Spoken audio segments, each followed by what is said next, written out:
Olá, seja muito bem-vinda, seja muito bem-vindo a mais um Pó de Pedra Podcast Arquitetos do Brasil. Aqui com a gente, você já sabe, falar de pedra ficou mais leve. Nós estamos aí completando aí, deixa eu fazer as contas direitinho aqui, 4 meses em operação, construindo essa ferramenta de comunicação, essa ferramenta de contato com o mercado, de aproximar o mercado da rocha ornamental a novos públicos, a novos assuntos, a nova temática. Nós estamos colocando a pedra natural no seu devido lugar, né, nos lugares em que as pessoas estão. O pessoal está lá na rede social, o pessoal está aqui no YouTube, está aqui nas outras plataformas que a gente disponibiliza esse conteúdo, está consumindo conteúdo, está se informando, está se entretendo, está criando opinião. E nós estamos aqui cumprindo esse papel de buscar convidados relevantes, pessoas com assuntos que podem aí trazer conhecimento, inovação e novos horizontes para você.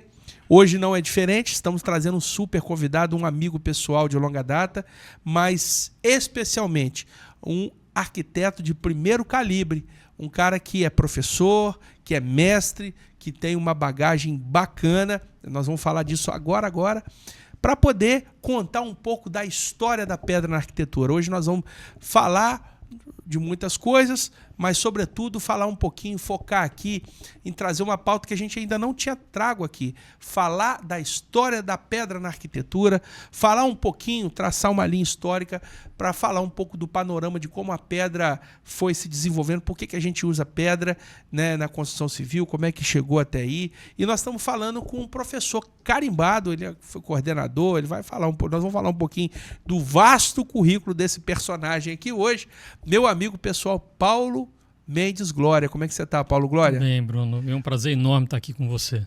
Pois é, e para mim é um dia muito efusivo para mim, estou muito feliz com a sua presença, já estava te namorando para trazer aqui agora. O dia que eu liguei para o Paulo Glória, né, já estava lá, né? Ele falou assim: Bruno, já sei, para a gente falar no Pó de Pedra. Eu falei, é para falar no Pó de Pedra, né, Paulo? E para mim está sendo uma grata surpresa e uma honra inenarrável estar te recebendo aqui hoje, sabendo que hoje nós vamos ter um programa bem pujante aqui, muita informação. Fica à vontade para poder compartilhar com o nosso público, aí o pessoal da Pedra. Sua câmera, essa aqui é a hora que você quiser falar com o público. A nossa câmera central é aquela ali, captando os nossos diálogos aqui. Paulo, você é arquiteto formado em 83, quando isso tudo aqui era mato, não é verdade?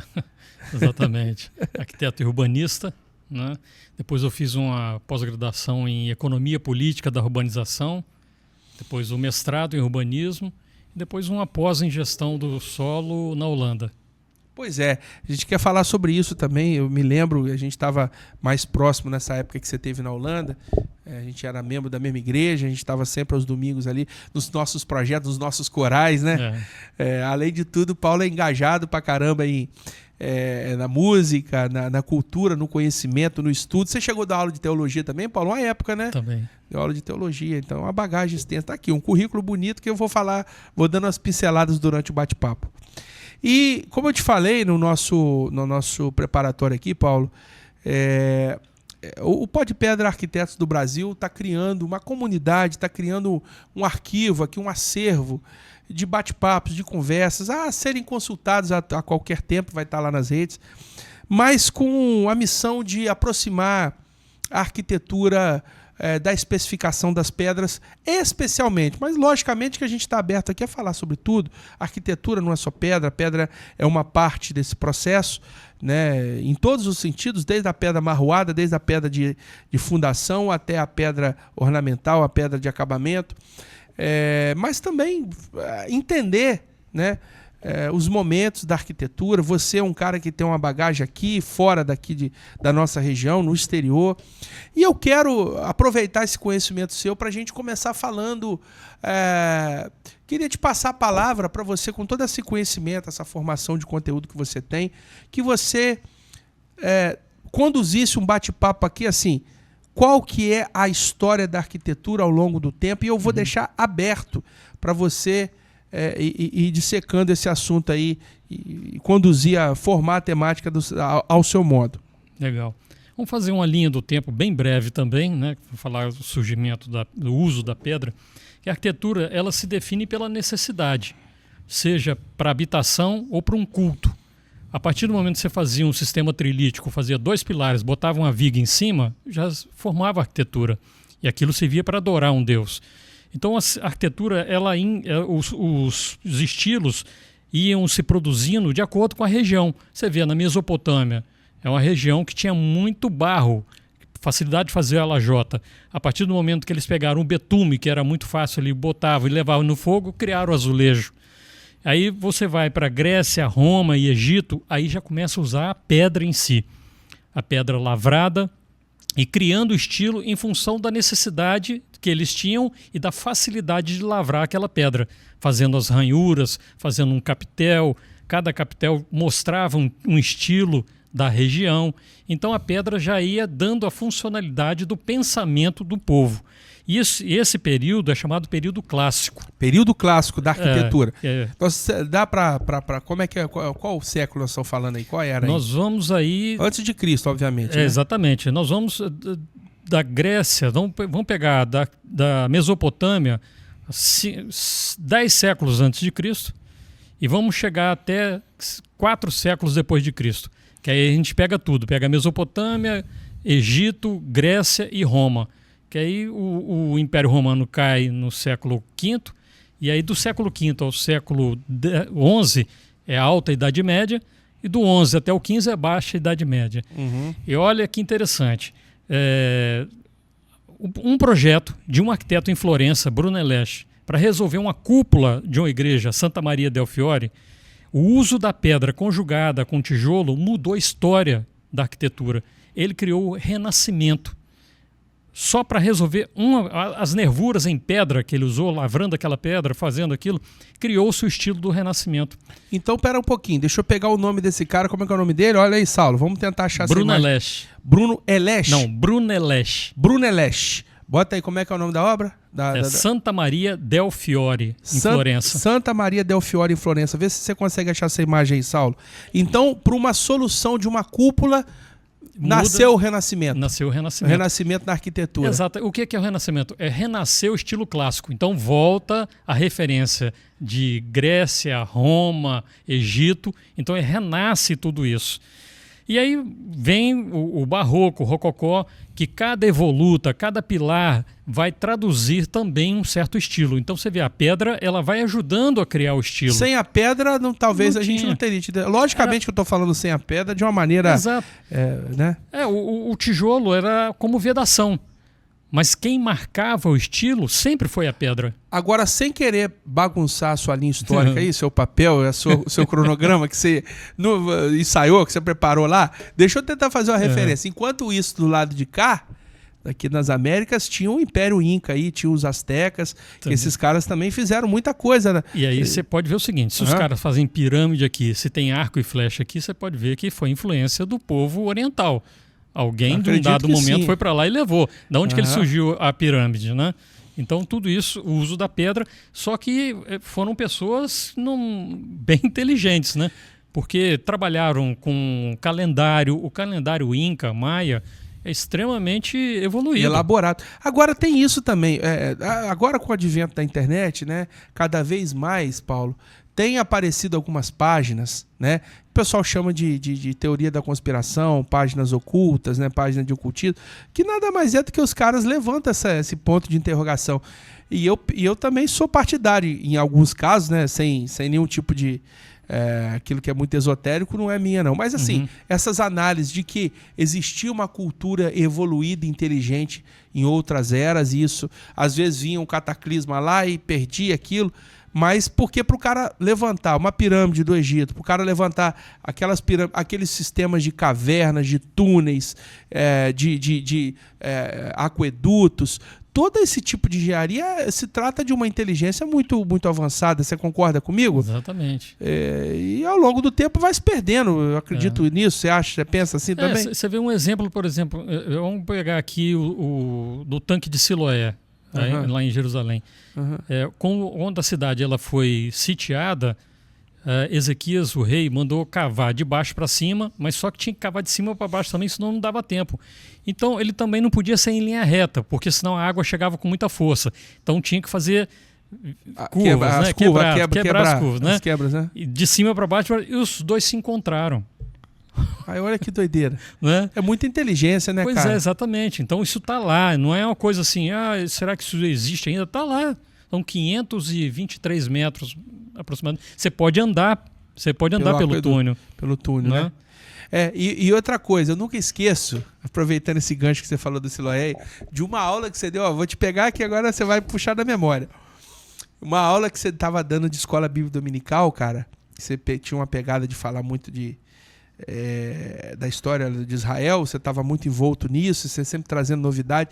Eu me lembro que você deu uma explicação que eu vou te pegar no pulo aqui agora, para você explicar para o nosso público aí o que é aquele versículo que Jesus falou, é mais fácil passar um camelo por uma agulha do que um rico entrar no céu. Mas aquilo tem uma linguagem que não tem nada a ver com agulha de costura. Explica para o pessoal o que é isso. Na arquitetura, na muralha, tem uma fenda vertical que se chama agulha. Isso aí, quando a gente estuda arquitetura, ele fala, se você pegar uma muralha, você vê uma fenda assim, aquilo o nome é agulha. E embaixo tem um orifício maior. Aquilo, em tempo de guerra, é onde passava o alimento. Então você amarrava com corda e jogava a corda, a pessoa, o mercador, pegava, levava e você puxava. Então a corda passava pela agulha. Então, quanto mais rico a pessoa era, então ficava difícil, porque trazia muita coisa. Então, a referência que ele faz é uma coisa comum que acontecia. Uma referência à arquitetura. Exatamente. A um elemento arquitetônico, não tem jeito, da construção civil, exatamente, né? E aí é bom, pegando essa deixa aí, vamos falar sobre dois arquitetos famosos que a gente conhece na época, né, nessa época aí. Um deles é Paulo, o apóstolo Paulo era arquiteto. Ué, Paulo era arquiteto? Ele não fazia tenda? Ele não fazia tenda? A tenda não era a casa. Era uma moradia, né? Exatamente. Cara, então, que ele legal. Era arquiteto. Agora tem um outro arquiteto também. Porque a arquitetura, o arquiteto naquela palavra era o tekne. Essa é a palavra que definia o tekne. Porque ele projetava e construía. E é só no Renascimento, quando a gente parou ali... Brunelleschi. Exatamente. Você achou aí, Saulinha, a imagem? É só ali que tem a dissociação. Aí o arquiteto ele passa a ser só o cara que projeta. Então, até antes disso, Bruno, naquela época, quem projetava também construía. Então, tem um outro indivíduo que ele é conhecido como carpinteiro. Jesus. Ele era tekné, então ele era arquiteto também. Mesmo porque... Aí você vai dar razão para o pessoal da maçonaria lá do como é que fala? Do compasso, né? É o arquiteto do universo. Não, veja bem, a maçonaria ela surge das guildas nesse período da Idade Média, que são comunidades que se fechavam para não passar informação para o outro, porque era difícil conseguir obra. Então eles se comunicavam por sinais, iam caminhando pela Europa para ver se conseguia construções. As guildas deram origem à maçonaria. Muito bem. Aí, ó, essa aí dá para ver a cúpula ali do Brunelleschi aí? Brunelleschi. Essa aqui, né? Essa, a cúpula de Brunelleschi, seria essa? Essa aí. Então, isso aí foi... Essa nervura em pedra aí foi um avanço tecnológico. Né? Porque o fechamento todo é em tijolo, né? Mas essa nervura foi uma solução inédita para a época. Então, isso aí foi a grande revolução. E daí, a partir desse momento, a arquitetura tem uma volta ao período clássico, ao Renascimento. E aí começa um novo período baseado no clássico, né? No classicismo. Aí, em frente aqui, da onde que tirou essa foto aqui, é uma torre. Eu subi nela, rapaz, eu achei que fosse morrer na hora que cheguei ali em cima. Você subiu nessa torre aí? Na torre que você vê... Ah, tá. Essa aqui é tirada a foto. É a torre cineira. É uma torre cineira ali, dá pra ver. Essa aqui, ó. Aqui abre essa foto aqui. Por favor, exatamente. Você teve lá? Né? Esse aí em Florença. Em Florença. Aí você vê aqui. Essa torre do lado. Abre essa foto aí, grande. Tem como abrir? Ou não vamos conseguir abrir? Não sei se é questão de... Essa aqui, ó. Essa torre só abrir essa imagem se a gente conseguir. Muito bem, vamos lá. Tá na estoque aqui, o crédito tá na imagem, então tá tudo certo. Olha só que cúpula bacana, né, bicho? Que coisa legal. Isso. Aí tem um sino, lá em cima é chamado Torre Cineira, né? Aí você sobe e tem uma visão fantástica. Ou então você pode subir também pela cúpula lá em cima, o pessoal lá em cima. Você pode ver lá em cima. Tô vendo aqui, tem uma galera aqui, né? Aqui também a galera ali. Ó. Tem um pessoal aqui também. Isso. Então essa aqui começou a revolução lá no Renascimento. Tá bom, Saulinho, pode tirar. Bom, então vai seguindo aí. Então nós estamos entramos no Renascimento e a Igreja Católica ela vai fazer uma contra-reforma que vai trazer o Barroco e o Rococó, que novamente a pedra vai trazer um novo estilo, né? Principalmente no Rococó, que é a acentuação do estilo, mais evolutas, mais detalhes, tudo usando a pedra.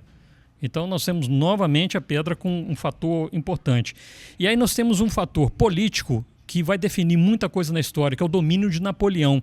Ele vai entrar no Egito e vai conquistar algumas cidades. Século XV? Não, aí já é 18 para 19, tá. Né?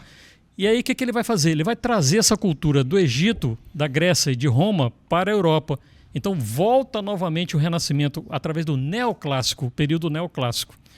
E aí, veja bem, com isso e com a difusão de novos materiais, isso vai surgir algo muito interessante, porque o concreto já era muito utilizado em Roma. O concreto era a partir de quê? Era pedras vulcânicas misturado com outras, com óleo de baleia. Isso conseguia fazer um concreto. Perfeito. Você fazia vigas de concreto. Mas só que o concreto ele não resiste à tração. Mas só que na Revolução Industrial, nós já estamos no século XIX aqui, a Revolução Industrial começa a se fazer as indústrias e trazer o aço e o ferro. Então, quando você coloca o aço no concreto, você cria o concreto armado. E aí você tem condições de criar grandes vãos. E aí vai dar origem à arquitetura moderna. O modernismo, então, se caracteriza pela introdução do aço no concreto. Com certeza, seria isso? Porque exatamente, foi muito fácil, porque aquelas obras que a gente vê no início do século XX, por exemplo, com balanços de 10 metros. As pontes, inclusive. Exatamente. Isso que não era possível anteriormente, agora é por conta do concreto. As pontas arqueadas, né? Exato. Começou a vir moda. Ou então só o aço, como a Torre Eiffel, por exemplo. Entendi. Né? E aí vai surgir a especialidade de um profissional para cuidar disso. Primeiro o engenheiro militar, depois o engenheiro civil. Ele surge nesse período. Muito bom. Então aí está uma explicação que eu nunca parei para pensar nisso. Começou a engenharia a serviço do militarismo. Exatamente. E aí quando vamos transformar isso em casa, então veio surge o civil. Então por isso que o engenheiro civil se chama engenheiro civil. Por conta do militar. Eu nunca tinha pensado nisso, ô cara pálida. O civil veio depois do militar, tá vendo? Primeiro o cara é um soldado, depois o cara é um civil. Muito bem. Então, história é muito bom, né, Bruno? Porque a história, ela desvenda algumas coisas que a gente vive, mas não sabe como ela foi formada. Então, esse domínio de materiais, a arquitetura moderna e a pós-moderna, vai até o século XX. Porque do XXI, agora nós temos o neomodernismo. E o que vai caracterizar é o desconstrutivismo, é a desconstrução. São aqueles prédios que a gente vê muito na Europa, que parece que já é feito torto, parece que está caindo. Esse é o neomodernismo. E agora a gente está vivendo a inteligência artificial na arquitetura e vamos ver o que é que vai dar nisso aí. Que são as casas 3D, já está saindo já, né, bicho? Tem. Umas mega impressoras aí. Tem esse steel frame aí agora, exato, mais modernizado aí, que constrói casa rapidinho. Light steel frame. Light steel frame, né? Tá entrando no mercado com força. Mas o que você destacaria? Vamos voltar um pouquinho lá atrás de novo, assim, a gente traçou a linha. Agora eu quero discorrer um pouco sobre as influências e as características práticas, né, das obras, das construções em cada momento desse. Eu queria que você chamasse a atenção o que por exemplo, você tem ali, deixa eu ser mais claro, a arquitetura ela foi cumprindo vários papéis ao longo da história, né? Você pega, por exemplo, se a gente for olhar assim a olho nu, seguindo lá a linha do evolucionismo, mas o criacionismo também não conflita, não. O homem começou a morar em quê? Caverna, correto? Independente de qual a linha que a gente está pegando aqui. Mesmo Adão lá saiu do paraíso, ele foi expulso do paraíso, ele teve que morar em algum lugar. Caim. Muito provavelmente foi caverna. Caim também. Caim também. Então pronto. Aí já olhando para o lado do evolucionismo lá, tem as cavernas, os homens das cavernas. E aí, pessoal, se precisava de abrigo, precisava de abrigar. E aí depois começaram a surgir as tecnologias humanas, né? Eu gosto muito de assistir uns documentários que tem aí no YouTube da vida, que fala, por exemplo, quando o homem começou, quais os povos lá, as eras, né, civilizatórias, inventou a prata e tal, começou lá a agricultura, né, que se eu não me engano foram os mesopotâmios, isso. Que é ali onde está o Irã hoje em dia, isso, não é isso? Exatamente. O Irã. Então pronto, então você tem lá o povo que começou a criar agricultura, o povo que começou a domesticar os animais, a criar os animais. E aí os povos começaram a desenvolver a construção civil. Aí, na linha bíblica, você tem aí um grande feito construtivo, que foi Noé, né, que construiu a arca, que foi um momento épico. Inclusive, existem registros físicos foram encontrados que remetem à arca lá no Monte Ararat, não é isso? Exatamente. É ciência, isso não é achismo, não. Está lá pedaço de pedra, pedaço de madeira lá da arca. E aí, Paulo, essa evolução, cada época dessa, a gente teve alguns marcos, alguns momentos que marcaram. Eu queria que você pincelasse, você citou aí, a Igreja Católica influenciou muito, né, na Idade Média. Como é que você enxerga, assim, em que momento foram chegando as coisas, assim, os tipos de construção, os tipos de utilização dos imóveis? Dá para a gente pincelar sobre isso? Sim. Talvez você esteja mais falando sobre o estilo, né? Como surgiram os estilos, né? Fica à vontade. O estilo ele é dado em função de uma crise. Boa. Você tem uma economia que é baseada em alguma coisa lá, vamos pegar a Mediterrânea, a economia mediterrânea. Há uma certa crise, há necessidade de criar uma nova economia. Nesse momento de crise, se define o estilo. Então, esse estilo que passou só vai ser definido daqui para frente. Então, assim que vai sendo criado, das diversas crises e na necessidade de alteração da economia e da sociedade, é dada a mudança de estilo. Então, vamos lá. Pegando essa linha aí da necessidade. Então, a gente tem um monumento épico que, se eu não me engano, é um único ou um dos únicos que se consegue ver lá da estação espacial, que é a famosa Muralha da China, né? A necessidade de defesa, ela marcou a construção nos anos, na era lá medieval, né? No século V, do século I até o século XX, as cidades, até antes disso, né? Porque Josué já tinha muralha lá em Jericó e tudo mais. Mas as cidades, elas precisavam de fortificações bélicas, né? Fortificações de torres de combate. O militarismo sempre foi uma influência, né, na construção civil. Então você tinha cidades edificadas, as cidades muradas, que protegiam a cidade, né, então tinham algumas figuras, inclusive os sentinelas, tem as torres de comando para o sentinela avistar, fazer a primeira contenção lá, flecha e arco, e combater. E depois disso foi se entendendo o mundo foi se modificando, né? Você já deu o exemplo aí de Napoleão. E a era ali mais do século XV até o XX, e que nós estamos agora 21, a Igreja Católica teve uma preponderância, a Europa meio que se pacificou, sempre foi o berço ali civilizatório, então começaram a surgir muito as igrejas, né? E eu entendo, e me corrija se eu estiver errado, que a arquitetura religiosa, ela exerceu uma grande influência que persiste e permanece até hoje na forma como a gente constrói, haja visto que você acabou de mostrar aqui, a cúpula e tal, foi uma descoberta. Como é que você entende esses momentos, essas inspirações e essas influências na forma da gente construir hoje em dia? Veja bem, para a gente entender a linha do tempo da história da arquitetura, que a gente fez aqui uma prévia, sem estudar arquitetura religiosa é difícil, é impossível. Você colocou muito bem. A arquitetura religiosa que vai ser a grande referência, porque quem é que dominava, quem tinha condições de contratar alguém para construir algo? Em plena Idade Média, em plena crises da economia, de pestes, a peste negra, quem tinha condições de construir, de manter a população trabalhando, era a igreja. Então é ela que vai manter a produção, essa produção que vai marcar a época, que vai marcar o estilo. Então, em função da importância do estudo para a gente ver a evolução da história da arquitetura, do urbanismo, né? A história da cidade é através da arquitetura religiosa.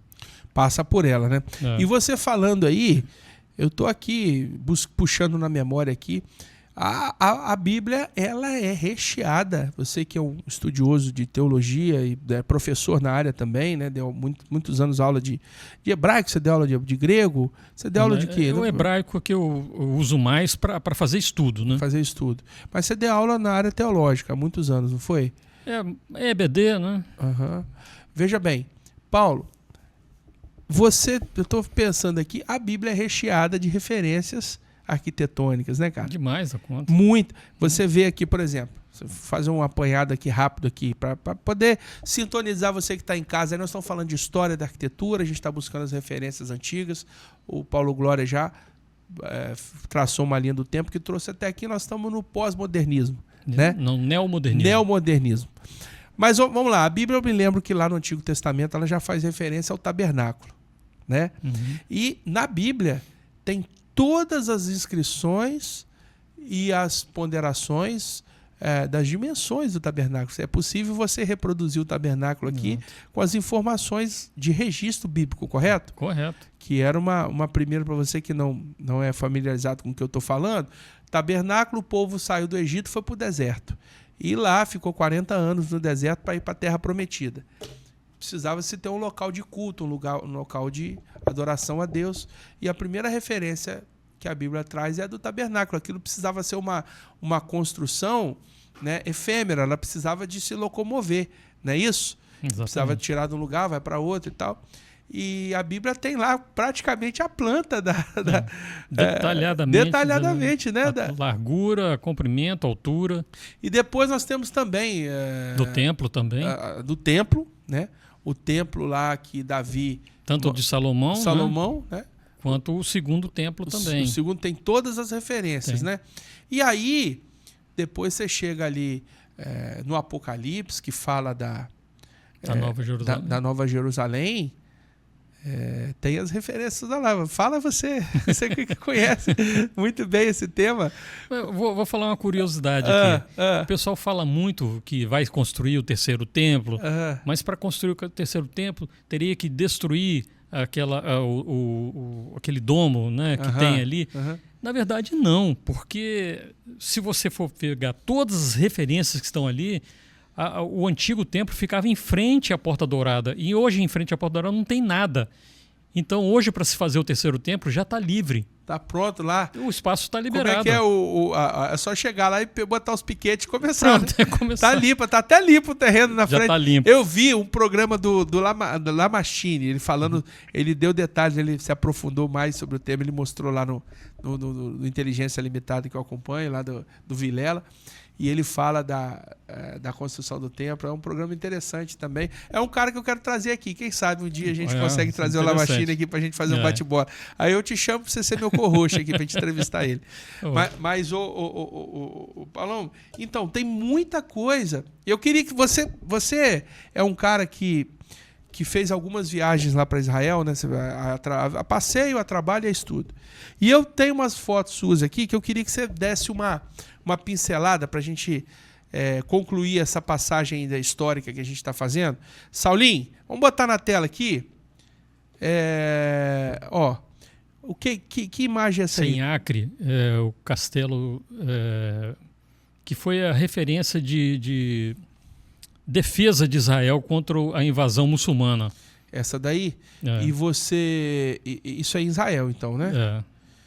Olha só esses mega portões, né? Como é que a gente chama esse movimento aqui, Paulo? Me fugiu agora o nome. Esse é um arco de ogiva. É um arco de ogiva. Ele não é um arco romano, ele não faz... Ele faz o arcado, ele tem uma ponta lá em cima. Entendi. É meio oblongo, né? Oblongal. E é encostado no outro ali? É isso? Porque aqui tem um, portão lá é outro? Lá é outro. Pode ser que seja em épocas diferentes, né? Entendi.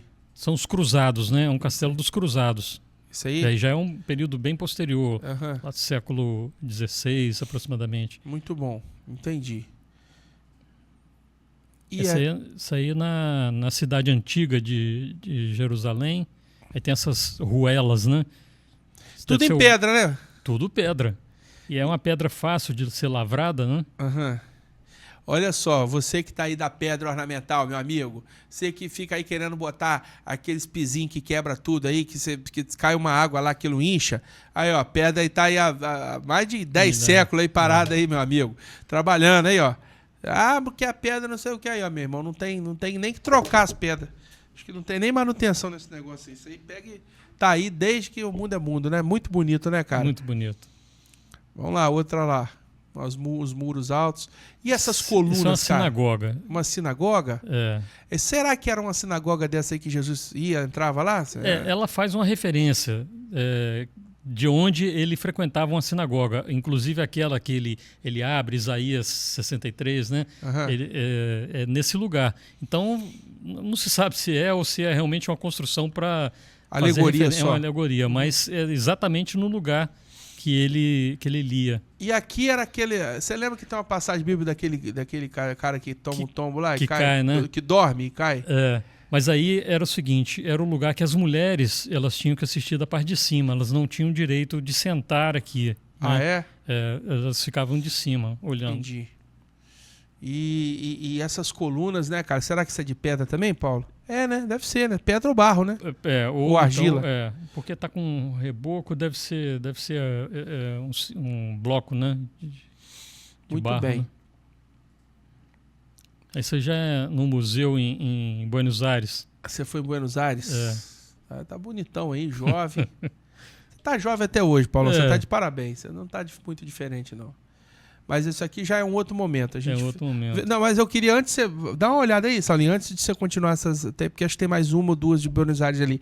Tem uma que tem uma vista da cidade que eu mandei pra você, que é lá em Israel ainda. Essa daqui.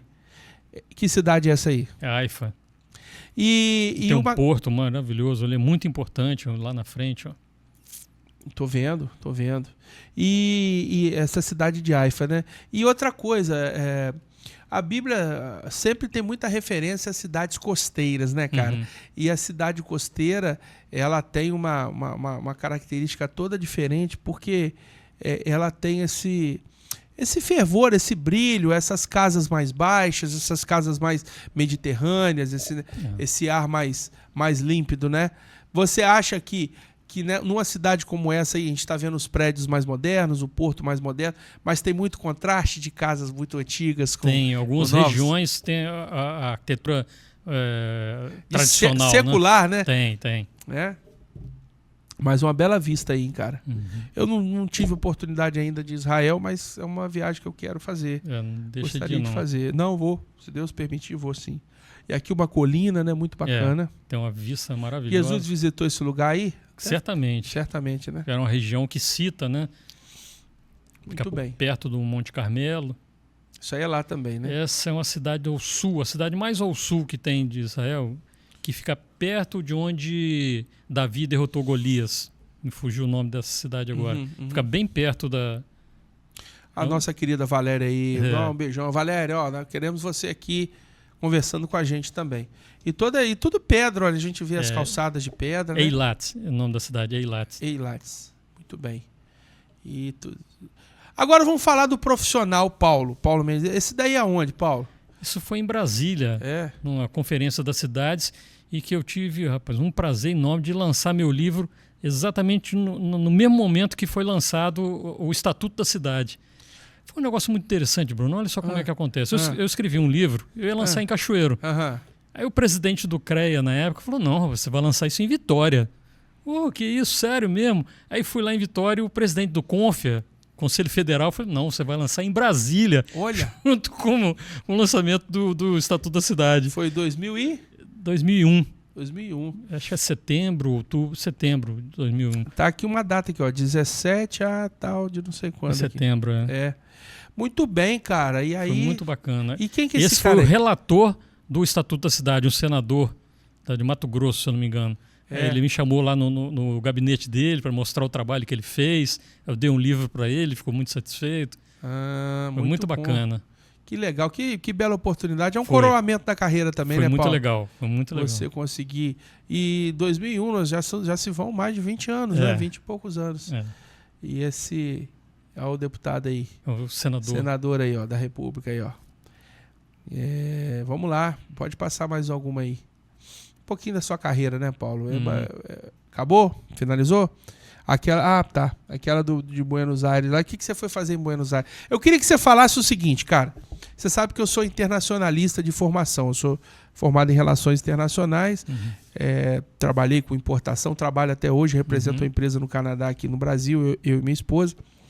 E a gente trabalha com toda essa coisa do mercado internacional aí. Eu quero que você me diga o seguinte, você tem um projeto que você começou aí, que você tinha uma vontade de conhecer o mundo aí. Conta pro nosso pessoal aí como é que foi isso. Conhecer as cidades, né? Olha, foram várias oportunidades, Bruno, que foram acontecendo. Por exemplo, nós tivemos o prazer de ir a Israel 4 vezes. Então, toda vez que você vai a Israel, você tem que parar em um determinado lugar, geralmente é em Roma. Dali você pega um trem, você roda, né, outros países. Aí a gente vai conhecendo. Tive a oportunidade também em 2008 de fazer uma pós-graduação na Holanda. Aí dali você faz um passeio também, pega fim de semana, você vai um sábado, você vai em Paris e volta, né? Então foram oportunidades que foram surgindo de alguma atividade acadêmica ou profissional ou a passeio que você vai aumentando, né? E para um arquiteto, a importância de você ter contato tanto com essas outras culturas quanto essas outras formas de construir. O que isso agrega de valor de conhecimento para um arquiteto, hein? Extremamente importante. Vou tirar o exemplo do estudo na Holanda. Me chocou bastante quando eu chego na sala de aula, eu estou tentando abrir a janela, não consigo, aí eu olho, aí eu tenho que aperta um botão, a janela abre. Você não abre a janela. Você aperta um botão, a janela abre e tal. Aí a iluminação era completamente diferente. Você vai no banheiro, as coisas são diferentes. Então aquilo vai te instigando a você entender o procedimento da arquitetura, a evolução da arquitetura com a evolução tecnológica. Então isso mexe muito com a gente. Isso mexe com a necessidade de você trazer isso para o Brasil. Então a gente vai provocando alguns técnicos, alguns engenheiros, falando, não, eu quero um negócio diferente aqui. Eu quero abrir esse teto aqui apertando um botão. Aí o camarada vai estudar de maneira que ele vai fazer isso. Você ajuda a desenvolver a engenharia do negócio. Exatamente. Né? E aí você teve a oportunidade igual a gente mostrou a sua foto aqui, você em Buenos Aires, Israel várias vezes, Egito, teve lá nas pirâmides, lá também você teve a oportunidade, Holanda e a Itália, lugares da Europa. Qual que é o tipo de arquitetura que mais te fascinou, assim, que você achou legal? Você acha bacana? Todo país tem uma marca interessante. Você vai em Israel, por exemplo, você tem aquela arquitetura característica deles mesmo, né, ao longo do tempo, mas é aquela característica daquele bloco, acho que é um arenito, eu não sei exatamente qual é a pedra, mas é a característica de todo lugar que você vai, é aquele bloco utilizado. E ele pode ser lavrado para fazer um arco, né, fazer uma estrutura arqueada, e você pode fazer um capitel dele. Então, é uma característica. Você vai, por exemplo, na França, aí você tem a arquitetura neoclássica, né, que te chama atenção. Você vai em Roma, você vai pegar desde do século I, né, até o século XXI, você vai vendo, você vai andando, você vai trazendo a evolução da arquitetura. Então são marcas. Então cada lugar você tem uma marca diferente. Então isso é interessante, que vai te levando à história. Você vai fazendo a ligação do que você vê com aquilo que você aprendeu na história, no curso de arquitetura. Então é muito interessante. É um aprendizado in loco. Agora eu quero falar, não tanto com arquiteto, muito embora isso seja indissociável, mas eu quero falar com urbanista. Eu tive oportunidade a trabalho, eu rodei muito o Brasil, muitas cidades do Brasil, tive muita... eu só não estive na região norte ainda. Estive lá pertinho, mas não fui na região norte. Mas eu rodei o Brasil quase que inteiro, né? Nas principais, todas as capitais do Nordeste, Sul, região Sul. Por incrível que pareça, eu não fui em Curitiba ainda, mas já fui Porto Alegre, Gramado, ali Florianópolis, Centro-Oeste todo, enfim. E no exterior, fui, né, como eu acabei de falar, estive já no Canadá, México, Chile, Argentina. E uma das coisas que nos incomoda muito no Brasil é que a gente percebe que o brasileiro, infelizmente, em linhas gerais, obviamente que existem cidades e cidades, mas o Brasil é formado por cidades mal planejadas ou não planejadas.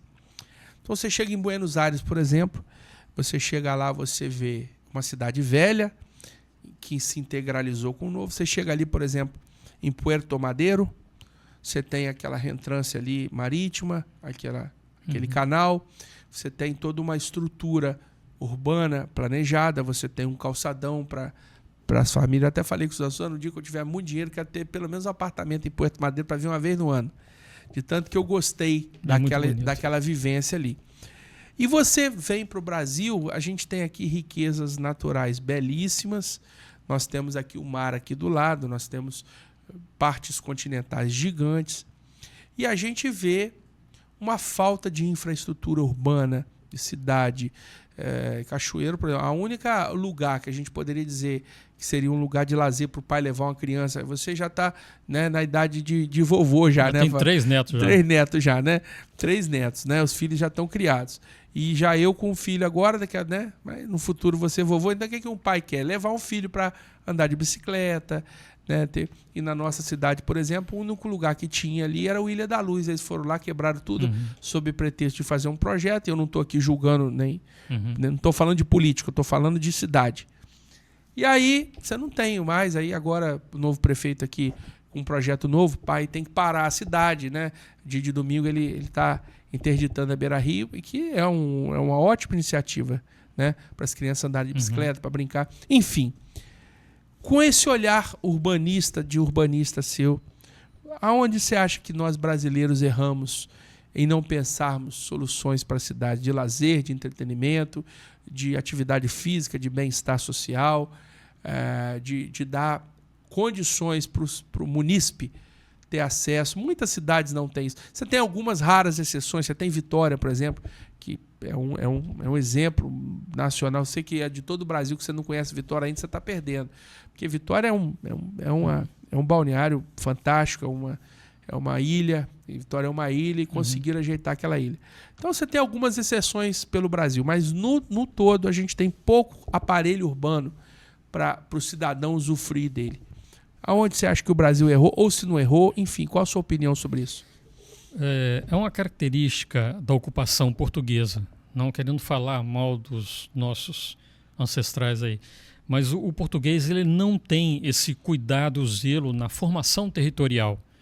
Mesmo quando Dom João VI chega com a missão francesa, liderada por um grande profissional chamado Grandiane Montigny, ele traz grandes profissionais arquitetos, mas eles ficam presos, porque o pensamento real não era de evoluir a cidade. Então, durante muito tempo, durante 100 anos ali do Império, as ruas ainda eram sem calçamento, esgoto a céu aberto, como era na Idade Média. Então demorou muito. Para você ter uma ideia, quando Maurício de Nassau veio para o Brasil, veio da Holanda, e ele ocupou 8 das 7 capitanias, ele ficou 25 anos só. O que ele fez em 25 anos, fez 10 vezes mais do que os portugueses fizeram em 100 anos. Ele trouxe uma arquitetura pré-moldada, pré-fabricada da Europa, ele trazia e montava lá. Ele construiu pontes que estão lá até hoje, lá em Recife. Então, em todo o litoral, ele construiu creches, escolas, pavimentou ruas, coisa que o governo português, o Império Português, não fez. Então, eu acho que o pior erro nosso foi na ocupação territorial, na ocupação política portuguesa, não querendo desprestigiar. Tiveram suas qualidades. Exato, não, com certeza. Você, amigo português, está assistindo o nosso programa, nós não estamos criticando, estamos fazendo uma análise da parte que nos interessa, não. Porque o português veio para cá, diferente, isso aí a gente estuda lá na 5ª série, né? O inglês foi para os Estados Unidos com a mentalidade de ocupação, né? Exato. O português chegou aqui com a mentalidade de exploração. A gente veio para cá para explorar o recurso, isso é fato, não tem muito o que falar. Diferente do Dom Pedro II, que já começa, é um cara bem evoluído, ele já começa a mudar o cenário. Ele é investidor, ele bota dinheiro na evolução, construir escolas, é diferente. Então, o primeiro império não trouxe muita evolução. Então, por isso e que a gente marcou, não vê. né? E marcou, e a gente ficou com essa herança aí, né, cara? Você vê Dom Pedro II, quanto tempo? Ficou muito pouco tempo, né? Para tentar corrigir toda a história, né, do Império, não dava. Então, esse foi um legado que foi deixado para nós que dificultou o desenvolvimento das cidades brasileiras. Deixa eu ver se eu acho aqui, eu não sei se eu vou achar. Mas você acha que tem solução? Você acha que... Como é que você, que é um cara acadêmico, você que foi coordenador agora, professor de um curso pode falar aqui que você foi... qual faculdade foi? Foi da América e São Camilo. São Camilo. Você é um cara acadêmico, que preparou novos profissionais, você tem esse viés de didática. O que a academia hoje está preparando? Como ela pode contribuir para o crescimento da arquitetura ou dessas distorções? O que você acha do momento atual da construção civil como um todo? Tanto de obras públicas, tanto de aparato público, de planejamento, quanto da construção civil, né, residencial ou empresarial aí, corporativa? Voltar a arquitetura para a economia local. Eu não sei se você sabe, Bruno, mas quando eu fui coordenador do curso na São Camilo, nós montamos o primeiro curso ligado a rochas ornamentais do Brasil. Colocamos dentro do curso de arquitetura. Foi o primeiro. Não estou sabendo disso. Exatamente. Curso de rocha, mas era um curso que era paralelo ou na grade? Fizemos primeiro um curso paralelo e depois colocamos na grade. É mesmo, cara? Exatamente, o primeiro no Brasil. Bom, depois eu saí, não sei como ficou, né? Mas qual que era... óbvio que era ensinar, mas qual que era... O que você vislumbrava daquilo ali? Assim, implementando esse curso aqui. Preparar o pessoal para conhecer mais a pedra? Exatamente. Aí nós tínhamos visita às pedreiras, visita à parte de produção, de acabamento, visita a obras, de como isso era colocado. Então, tinha aulas teóricas e aulas práticas. Então, nós tentamos, de alguma forma, por exemplo, eu tentei fazer essa ligação. Fizemos um contato muito grande com o Cindy Rocha, CETEMAG, né, eles nos acompanharam, né, e chegamos a essa conclusão de fazer esse curso. E aí, mas aí eu queria falar desses os problemas. O que nós temos de problema? Porque você tem uma empresa que faz um estudo que pouca gente faz no Brasil, nessa área de solo, de ocupação de solo. Como é que é esse trabalho que você faz aí? Veja bem, nós fazemos um estudo de consultoria imobiliária. Como é que é isso? Vamos supor que você tem uma gleba e você tem interesse em fazer um loteamento. Você acha, olha, eu quero lotear essa área.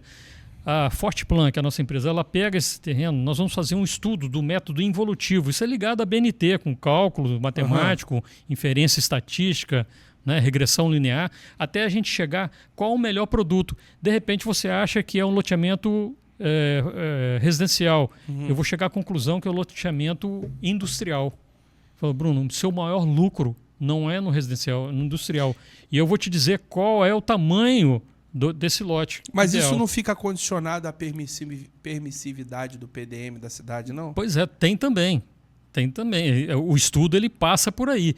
Mas veja bem, o PDM ele não te diz o seguinte, você só pode fazer um lote de 15 por 30. Não. Ele te diz o mínimo.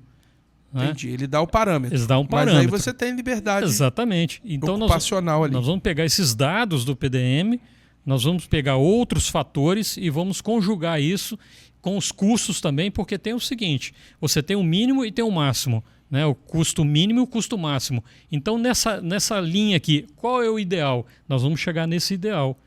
Então, o lote, que é o mínimo 15,40, Bruno, o ideal é 17 por 50. É o seu maior lucro dentro da faixa que você tem, dentro da gleba que você tem. Então, isso, por exemplo, numa casa, você tem um terreno também, um terreno urbano. Aí você fala, Paulo, eu não sei se eu faço uma casa térrea ou de 2 pavimentos, ou se eu faço um prédiozinho para vender 2 pavimentos e alugar os outros. A gente faz esse estudo também. te diz, olha, o ideal é você fazer uma residência em 2 pavimentos, vai ficar mais barato do que você fizer lá no térreo. E a gente te justifica isso. Muito bom. Então, quer dizer, a gente estava falando um pouco antes aqui do problema da ocupação do solo, né? De não pensar a cidade. Você acha que um estudo como esse que você e pouca gente faz no Brasil, isso ajuda a gente pensar com um pouco mais tanto de responsabilidade quanto de funcionalidade da uso e ocupação do solo? Você acha que facilita isso? E também em termos de custo também, né? Qualquer 5% que você economizar na sua obra já é um fator que te motiva, né?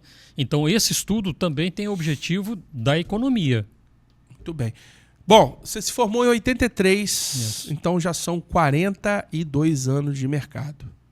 Nós não estamos falando aqui com o arquiteto que se formou há 2, 3, 5 anos, nós estamos falando com um profissional de alta bagagem, que tem alunos, que deixa um legado de conhecimento. Ao longo dessa carreira, Paulo, que obras ou projetos você participou, você esteve envolvido, que te marcou de uma maneira diferente? Eu acho que cada projeto tem o seu valor, óbvio, tem o seu carinho, mas você tem alguma coisa que você pode citar aí que foi um momento legal da sua atividade profissional? Não é um projeto assim, mas é o destaque, mas ele influenciou o planejamento urbano de Cachoeiro, que é o edifício Nilos, perto ali da Consolação. Aquela estrutura de embasamento e fuste não existia em Cachoeiro. Todo mundo fazia um prédio, né, e jogava garagem de acordo. E eu criei aquele sistema, que é o que se fazia nas grandes cidades. Um embasamento, aí você diminuía e fazia um fuste.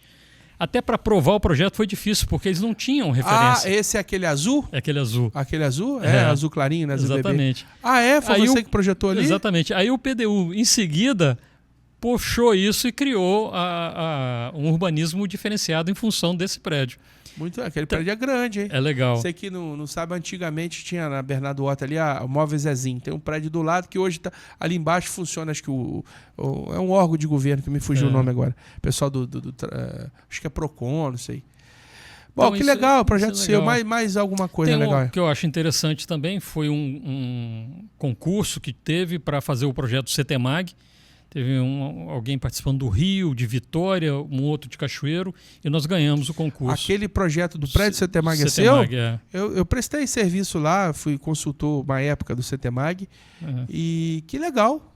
Você teve lá, aquele projeto é seu, diferente, né? É uma coisa diferente. É uma escola ali, um centro de educação. E tem outras edificações. Atualmente, a gente está fazendo agora, Bruno, o primeiro resort do Espírito Santo, Hotel Resort. Porque resort, em termos de ocupação, você já tem. Então, o primeiro resort é um negócio maravilhoso. É uma obra diferente. Ao lado, nós vamos ter também um restaurante 5 estrelas. Vai trazer um chefe da Europa para cá. Então, e aonde que é esse projeto? Isso fica perto de Iriri. Né? Então, são coisas assim que... Outro loteamento também, que você está de frente para Iriri, na praia de Iriri também. São coisas interessantes, né? Para o momento que nós estamos, na crise que nós estamos no setor, ter uns projetos desse porte são coisas que motivam a gente a trabalhar. Né? Muito bem. E Paulo, você é daqui, da terra do mármore e granito, né? Você sabe que aqui o nosso programa é o Pó de Pedra, a gente dá voz aqui à arquitetura da pedra, a gente dá voz aqui ao empresariado, a quem opera a pedra, e também outras pessoas.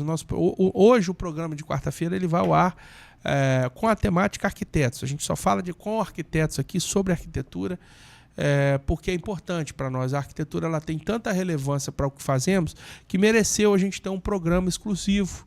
Meu amigo, camarada, você está assistindo aqui talvez um dos primeiros. Eu não sei se somos o primeiro, não posso aqui também aferir isso aí, inferir sobre isso. Mas o fato é que se não formos o primeiro, eu tenho certeza que somos um dos primeiros com essa temática de dar voz para o arquiteto. Porque a arquitetura está intimamente ligada com o setor das pedras naturais, que é o nosso setor. A nossa lida é com o arquiteto todo dia. Você sendo um arquiteto daqui, E tem gente do Brasil inteiro que acompanha o nosso trabalho aqui, que ouve a gente. Nós tivemos na Marmomac aqui, entrevistamos vários arquitetos de outras frentes também, de outros trabalhos.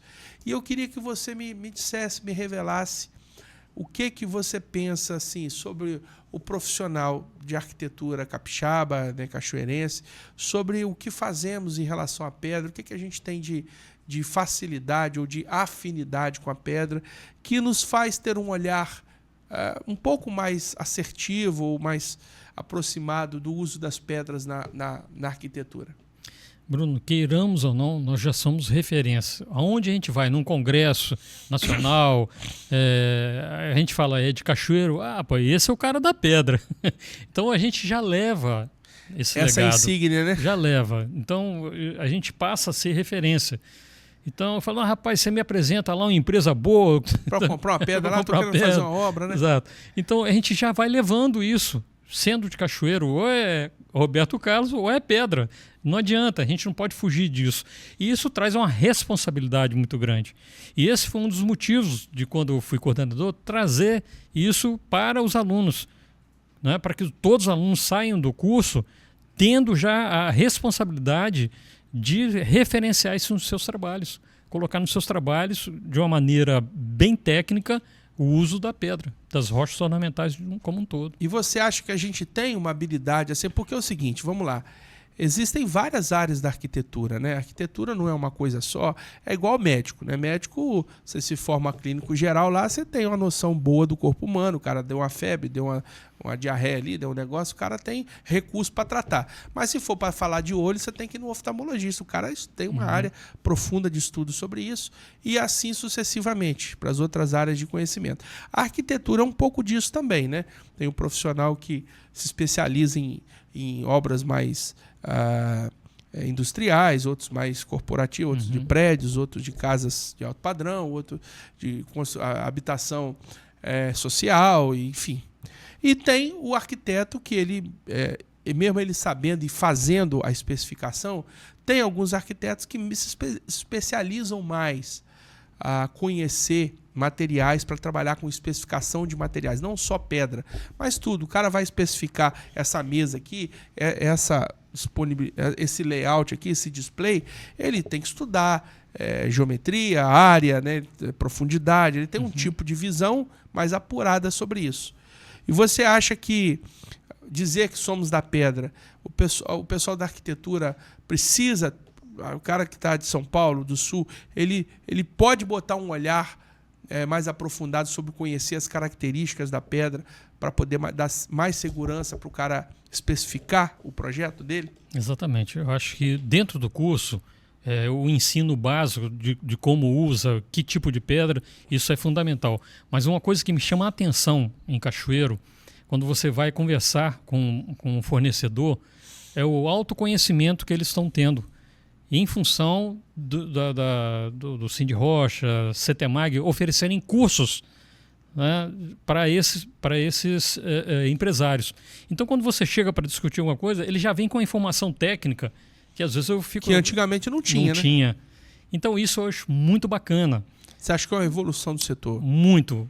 O setor tem evoluído nesse sentido, para que ele não fique esperando que o arquiteto vá trazer para ele alguma solução. Ele já traz também uma solução em paralelo e a gente conversa sobre essas duas soluções. Mas aí, Paulo, sem querer ser pedante com você aqui, mas provocando, né? Aqui é para a gente provocar também. Para nós que estamos aqui no dia a dia, a gente tem acesso à informação um pouco mais fácil. A gente está na nossa, entre aspas, zona de conforto, né? Ao passo que um arquiteto, por exemplo, que está lá em Linhares, por exemplo, ele tem um acesso à informação, àquela zona moveleira gigante que tem lá. Eu acredito que seja mais fácil para ele. Mas eu quero dizer o seguinte, o que a gente pode fazer, e me ajude a pensar, mesmo se você não tiver a resposta pronta aí, o que a gente pode fazer para dar mais subsídio de informação para o arquiteto que está lá em São Paulo, está lá no Sul, está lá no Nordeste, está lá no Norte? Eu digo no sentido do seguinte, e aí eu quero te dizer. A pedra, ela vem sofrendo. Você sabe que as pessoas hoje, a fonte de consulta primária das pessoas é na internet, né? Até você dá uma dorzinha na perna lá, você vai na internet. O que é dor na perna? Aí encontra lá alguns conteúdos, aí vai para o conta e risco do cidadão, né? Tem lá uma prescrição de remédio, o cara se autoprescreve, vai tomar remédio, não sabe nem se é aquilo. Mas tudo bem. Hoje o cara quer construir, a dona Maria está lá em São Paulo, lá em Alphaville, quer reformar a casa dela, ela quer começar a escolher, né, os gostos, as preferências dela. Ela vai para a internet consultar. E, pasme você, meu amigo, um dos motivos da gente ter criado esse canal aqui, o Vendedor de Pedra, você empresário da pedra, é que existe uma enxurrada de desinformação na internet ou de meias-verdades, né? Denegrindo a imagem da pedra natural de maneira sistêmica mesmo. Isso não é aleatório, isso não é por acaso. Existe uma força da internet lá de produtos que às vezes substituem a pedra e patrocinam campanhas de internet para dizer o seguinte, eu vou te dar um exemplo. Esses dias chegou para mim lá um vídeo em que o cara, a título de fazer um experimento, fala que, ó, estamos jogando aqui vinho nessa não manchou. Ó, estamos jogando vinho nisso aqui. Na pedra manchou, tá vendo? Manchou. Aí eu fui, né, com o conhecimento que eu tenho, opero no setor, falei, meu amigo, você vai me desculpar, você está fazendo aqui é até um crime que você está fazendo. Porque é o seguinte, essa pedra aí manchou, claro que manchou. Ela não está devidamente preparada. Hoje já existem produtos plenamente tecnológicos, hidrorrepelentes, já tem resinas próprias para tratar essa superfície. A superfície aí não está tratada.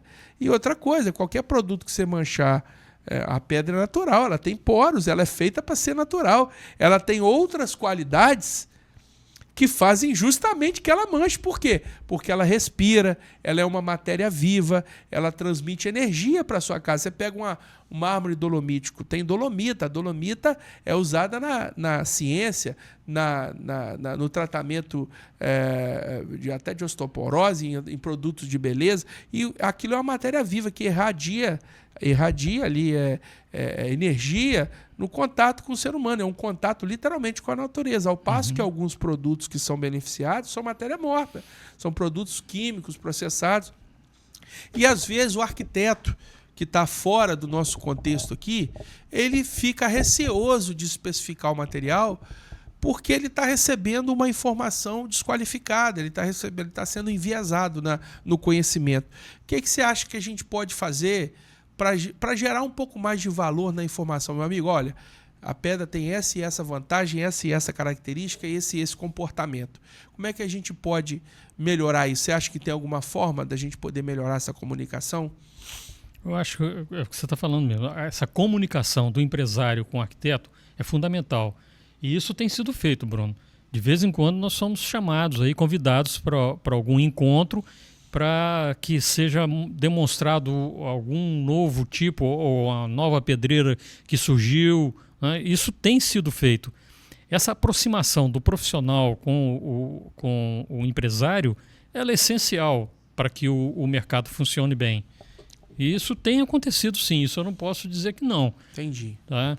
Ou seja, estamos caminhando no bom caminho. Eu acho que sim, poder poderia até intensificar. Sim, né? Mas eu acho mas é importante ouvir de você, porque você está com uma experiência recente, justamente como você disse, da academia, né, lá da universidade, da faculdade, criando, né, formando novos profissionais. Eu também tenho ficado um pouco orgulhoso. Esses dias eu entrevistei aqui o Eduardo, né, carinhosamente chamo de Dudu, foi meu aluno de edificações. Eu fui professor e coordenador da São Camilo também. Na verdade, eu te chamei uma vez, você deu uma palestra comigo lá, né?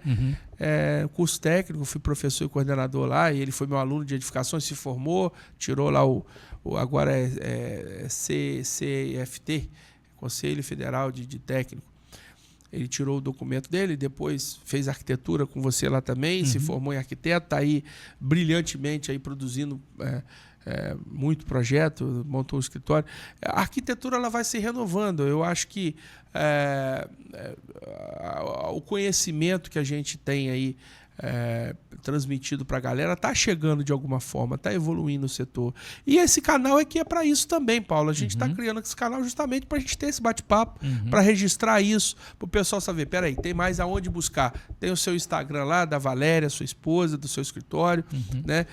Toda essa evolução aí também, nós falamos hoje aqui sobre fatos históricos, né? Eu aprendi com aquele maestro Carlos, aquele que tem uma deficiênciazinha na mão lá.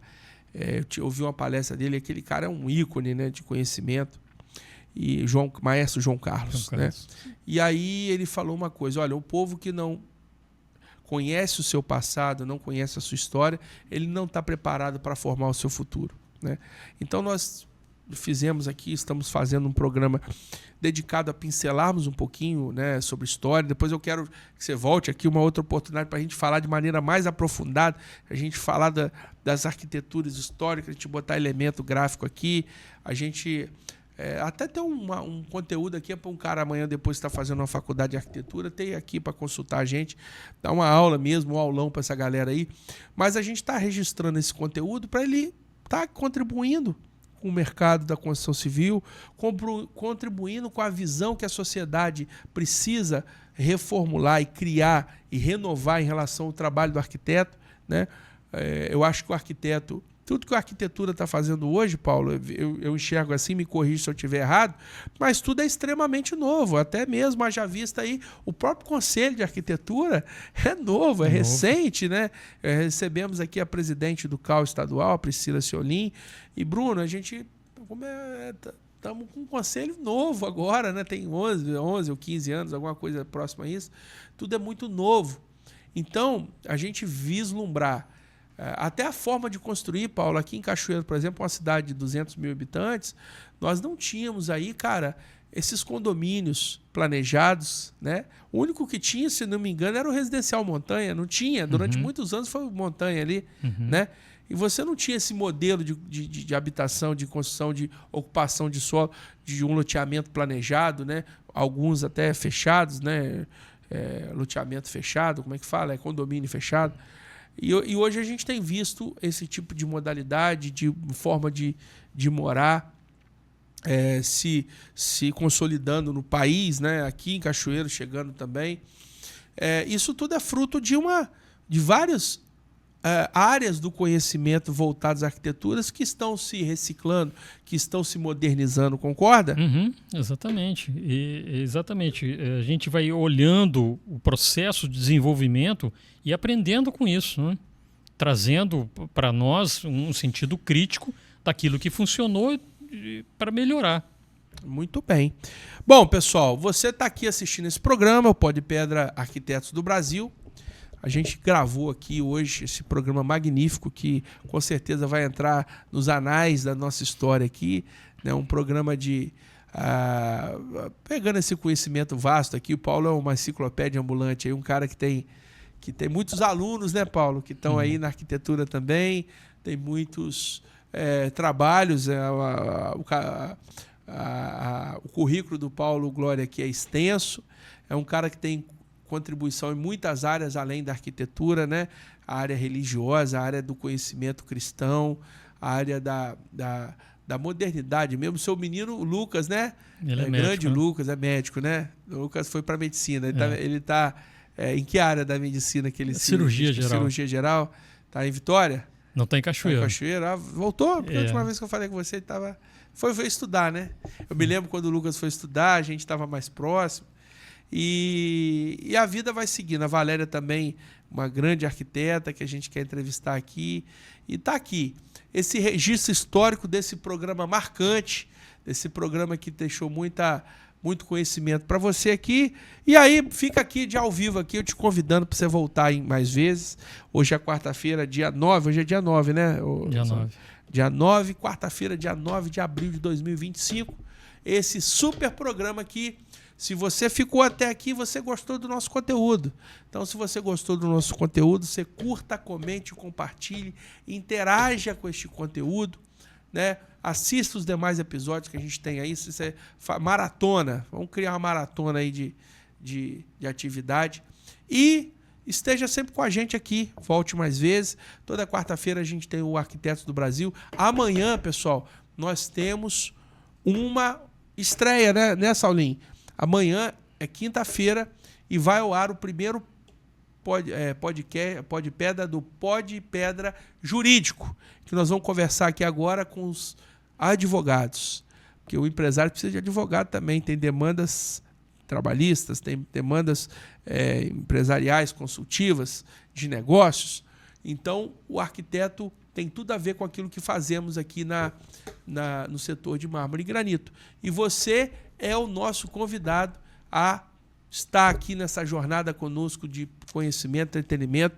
Esse, com certeza, você está pegando aqui, esse programa está no comecinho de um projeto brilhante, de um projeto muito grande, de um projeto ousado, que visa ampliar o conhecimento das pedras naturais para o setor. Então, você dona de casa, você dono de casa, você empreendedor, você construtor de qualquer parte do Brasil, considere especificar mais pedra nas suas obras, porque pedra é vida, pedra é natureza, pedra é top, e você está valorizando o seu imóvel em muitos reais quando você decide investir e fazer esse investimento nas pedras na sua construção, né Paulo? Exatamente. Tem um estudo aí do setor imobiliário que diz que de 20% a 30% do imóvel se valoriza quando ele é feito com uma pedra natural.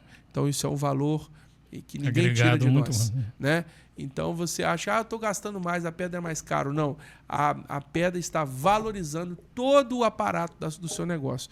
Então, um cimento que está ali por baixo, você botou azulejo ali em cima, com todo respeito ao azulejo, que eu também tenho azulejo na minha casa, mas ele tem um valor X. Quando você bota a pedra, esse valor vai para 5X.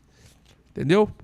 Lá na frente, é esse que é o valor. Sem falar que a manutenção e a vitalidade, a durabilidade, você acabou de ver obras aqui do século I em pé até hoje e estão aí à torta e à direita aí, cumprindo seu papel na natureza. Paulo Mendes Glória, leve as minhas considerações para a nossa querida Valéria. Obrigado pelo seu tempo, pela sua disponibilidade, pelo seu carinho, pela nossa amizade de longa data, né, cara? Pela nossa história. Obrigado por estar aqui hoje, deixando esse programa bacana, maneiro, para a nossa audiência do Pod Pedra Podcast. Eu que agradeço, Bruno. E voltemos mais vezes. Você já sabe, aqui com a gente falar de pedra ficou mais leve. Muito obrigado. Beijão para vocês. Tchau!